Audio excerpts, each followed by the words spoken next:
welcome to Workforce Wrestling Network. This is Under the Radar, where we review MLW, BTE, Impact, and Ring of Honor. Today I am all alone, solo dolo.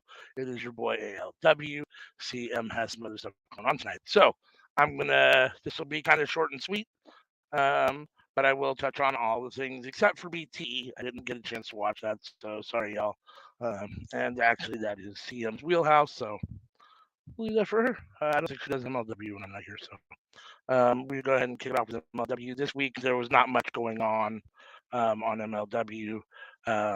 Unfortunately, the main thing was that they showed the same matches for basically what they did was they did a replay of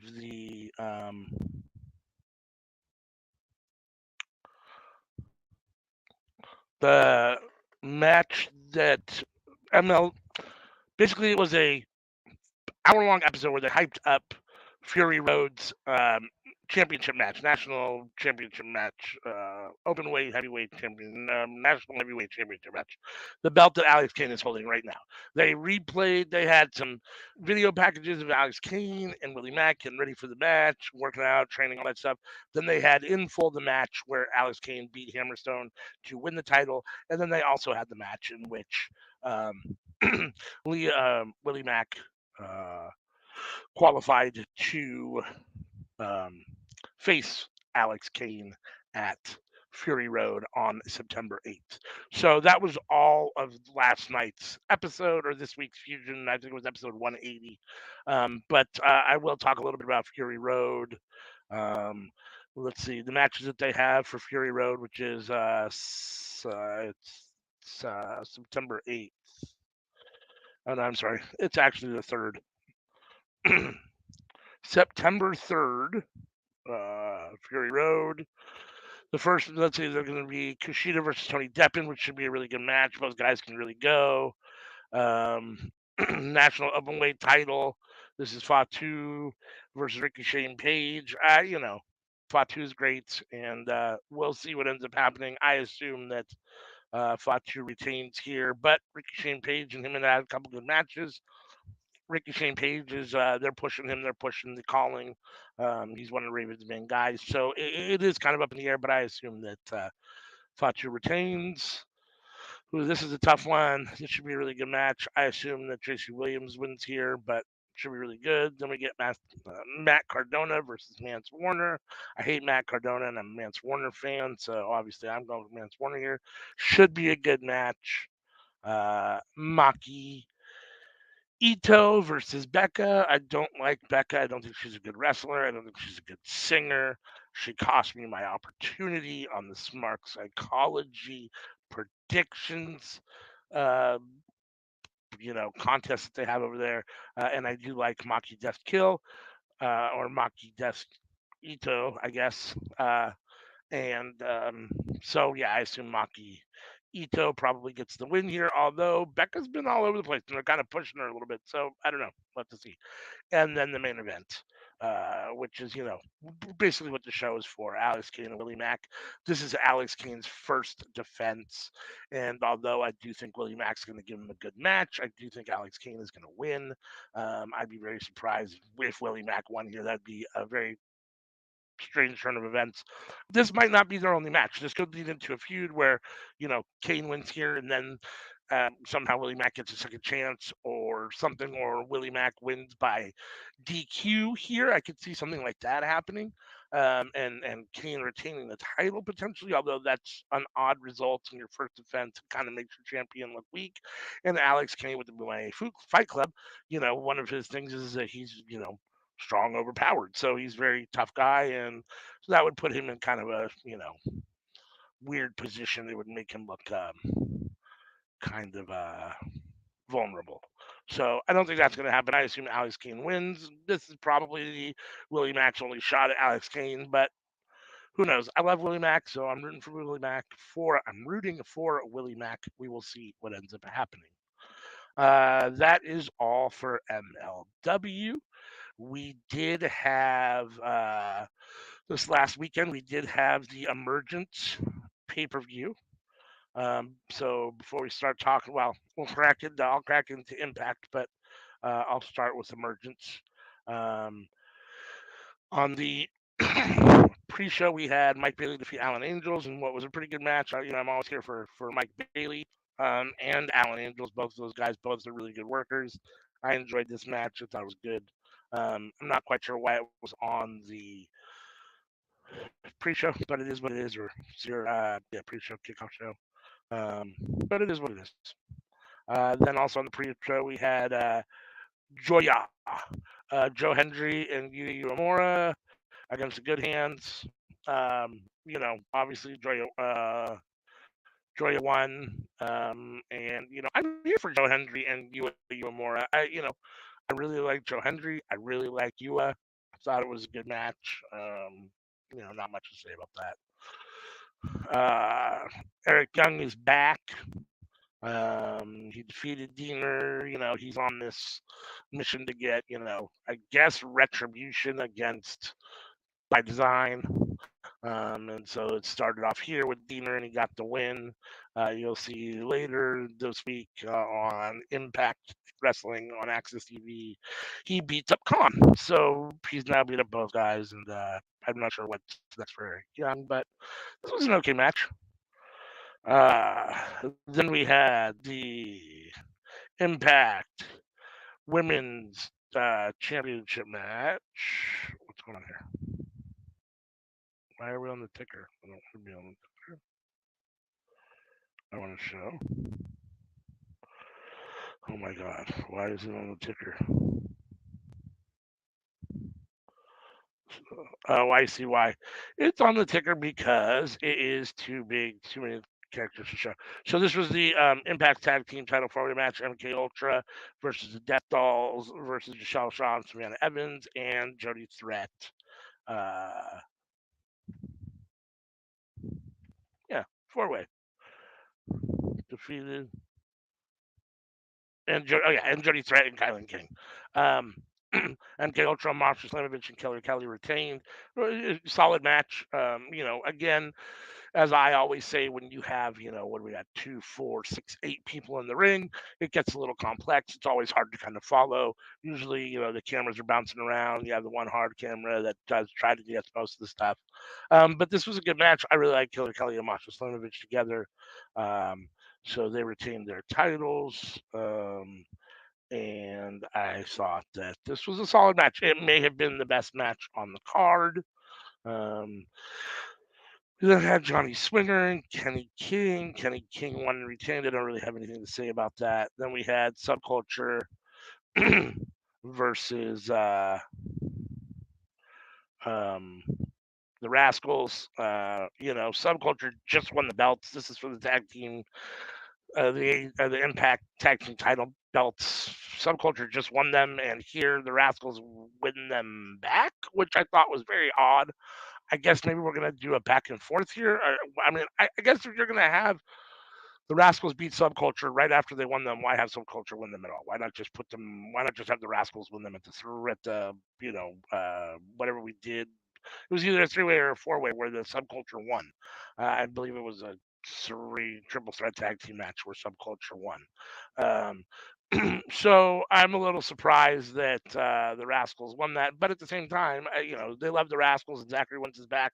Doesn't surprise me they're tag team champions. It just surprises me that they won that soon. Uh, then we had a back to school match, which I guess entailed. I was curious as to what that meant, and what it meant was that it was going to take place at Killer Kowalski's School of Wrestling. So that's what they did. They both showed up at Killer Kowalski's School of Wrestling and basically had a match there in the ring at the school. Outside of the ring, it was what it was. Eddie Edwards won again. I think this is the third time in a row now he's beaten Frankie Kazarian in this same exact feud. So yeah, I'm not totally sure what's going on here. Then we had Sonata defeating Jake Something, and it was a really good match. Obviously, there's not a whole lot of surprise there. I don't think anybody thought Jake Something was going to be beating Sonata. even not for the title.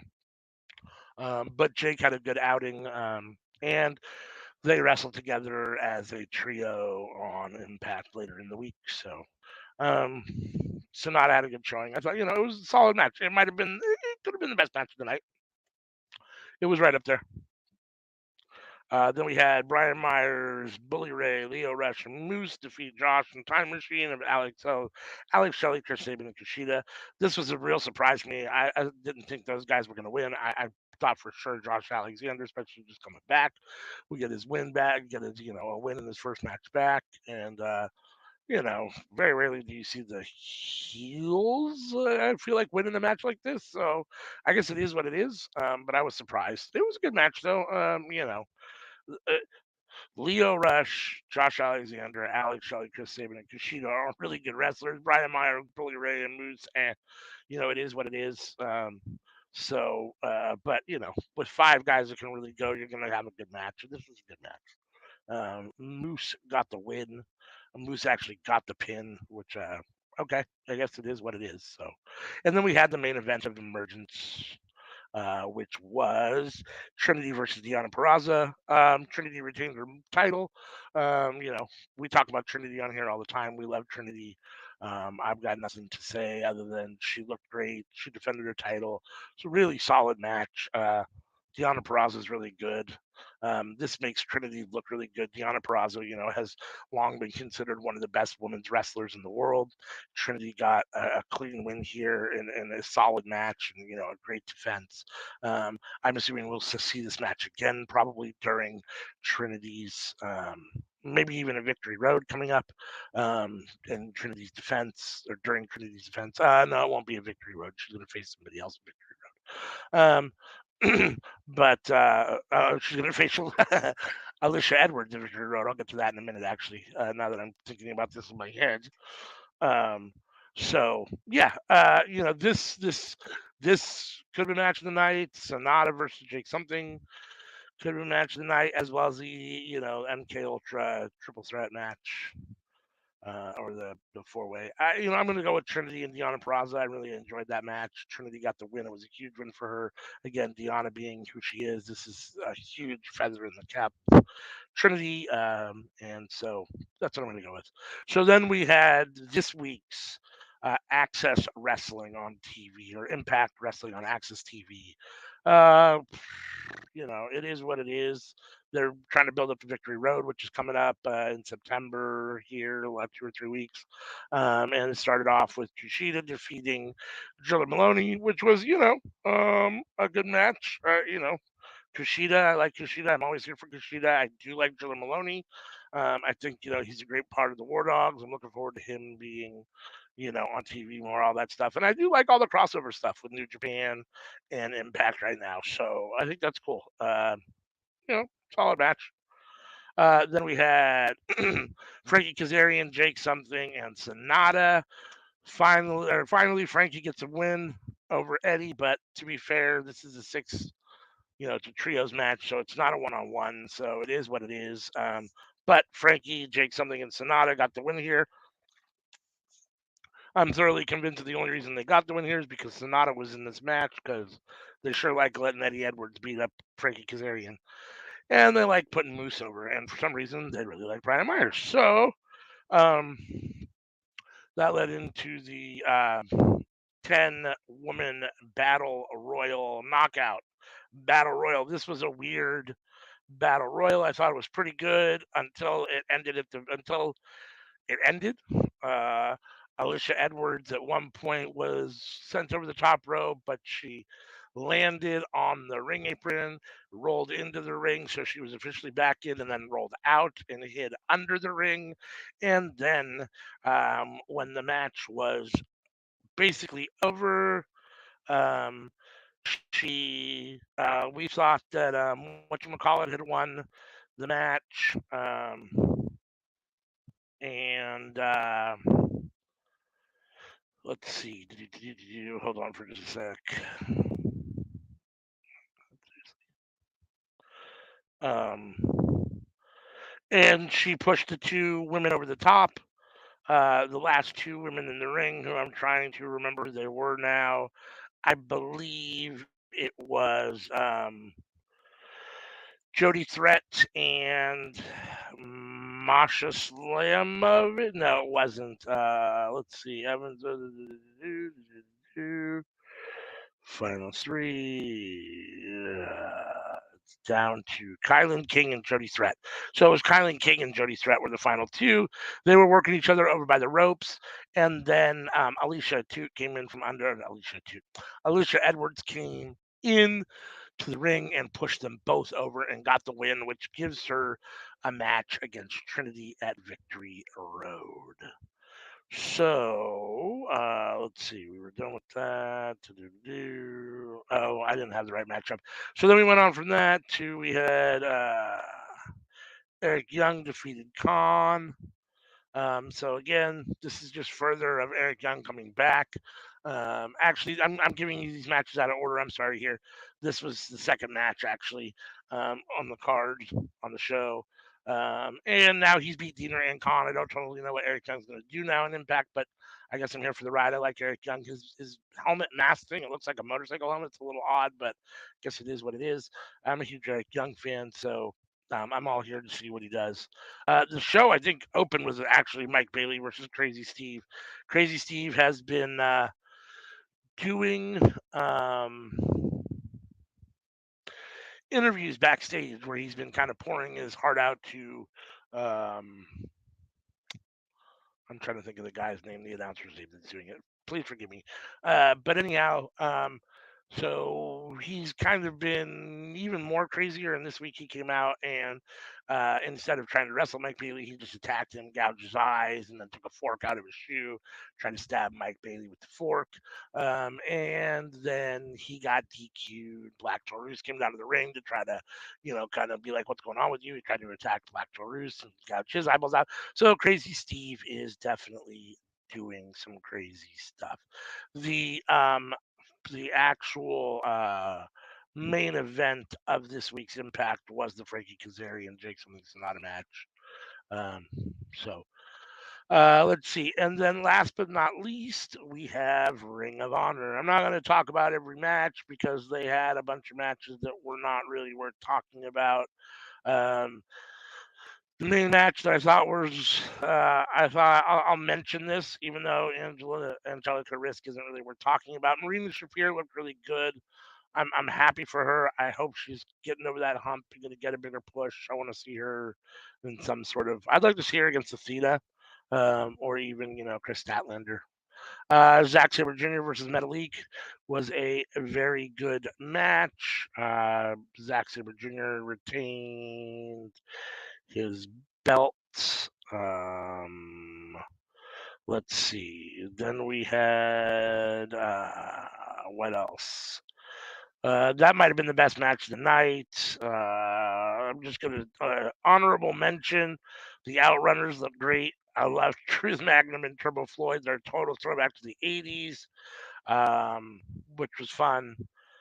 Uh, Lee Moriarty and the Workhorsemen. I'm a huge Anthony Henry and JD Drake fan, so I was happy to see them get the win here. It's over nobody. Um, Gnarls Garvin, we saw him on MLW about a year ago, unimpressive. So yeah, I mean they should get the win here. This Ring of Honor episode really felt like a dark elevation, but it's okay. And luckily, it was only an hour. We only had, I think, 6 matches or so. So that was nice, as opposed to the 2 hour and 20-minute 12 match Ring of Honors that we've been getting. And then we had the World 6-man Tag Team title match: Mogul Embassy versus Action Andretti, Darius Martin, and Lee Johnson. This was definitely the match of the show. The Mogul Embassy retained. Solid match. I like the Mogul Embassy. I'm here for Prince and Anna all the time. I like Toa Leona and Bishop Khan. Um, and I'm a Brian Cage fan, so this works for me. Action Andretti and Darius Martin are really good together. When Dante Martin comes back, or if he's back, maybe it was Darius. It's Dante that's out. That's right.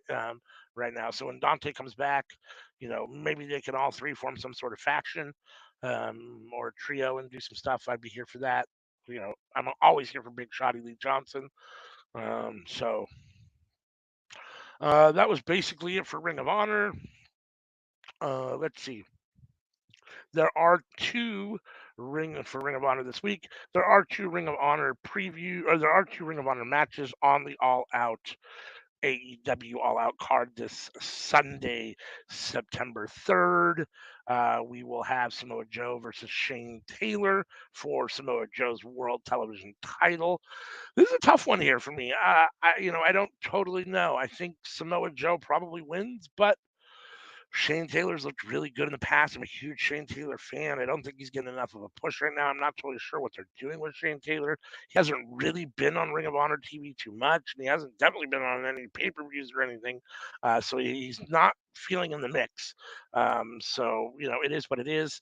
Um, but it wouldn't surprise me to see maybe a title change here.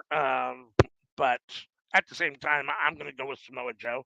Should be a good match. Both guys can really wrestle. And then the other Ring of Honor match we have on All Out is the Better Than You Baby. We are going to get Adam Cole and MJF, Better Than You Baby, versus Dark Order, Alex Reynolds, and John Silver in a Ring of Honor World Tag Team title match. This is really unfortunate for Dark Order and Alex Reynolds. I'm happy they're getting a title match. They deserve it. But they deserve a real title match. MJF and Cole just won these belts. I don't imagine they're losing them. The only way I can imagine they're losing them is if they have some sort of dissension and somebody actually turns on them on the other at All Out. But I don't see that happening yet.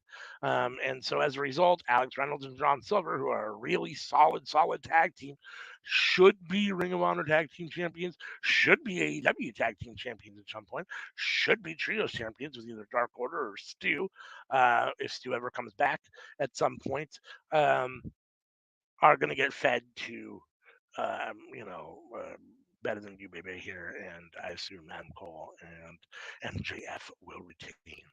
So that is the week that was MLW, a preview of Fury Road.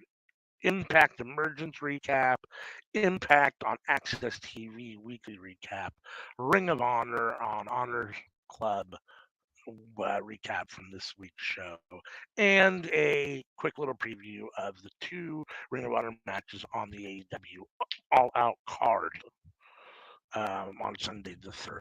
So, thank you very much. There won't be any BTE tonight because there's no CM, but you will get us both back next week, I assume. And thanks very much for letting me drone on at you for a few minutes. And talk to you later.